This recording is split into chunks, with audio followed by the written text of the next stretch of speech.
was a heated morning in the Platte County Commissioners meeting as 2026 election candidates and residents made their claims to not be disqualified from November's election. So this comes as 7 candidates failed to file personal financial disclosures to both Platte County and the Missouri Ethics Commission. KCTV5's Gabby Luma joins us live after attending this morning's meeting.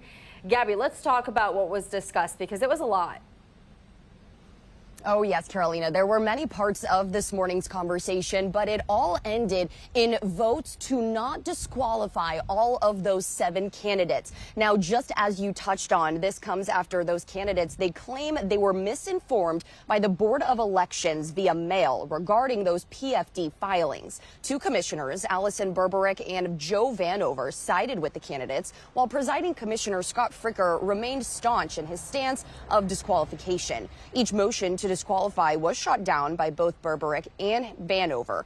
Comments from elected officials followed those votes, in which the county auditor, Kevin Robinson, he actually pointed to his own investigation into the commissioner's own filings. Robinson found Fricker didn't file correctly back in 2023. It is critical that the county ensure consistency, lawfulness, procedural, sound application of its ordinance, across both candidates and current office holders. These findings are being considered for submission to the Attorney General's office for review.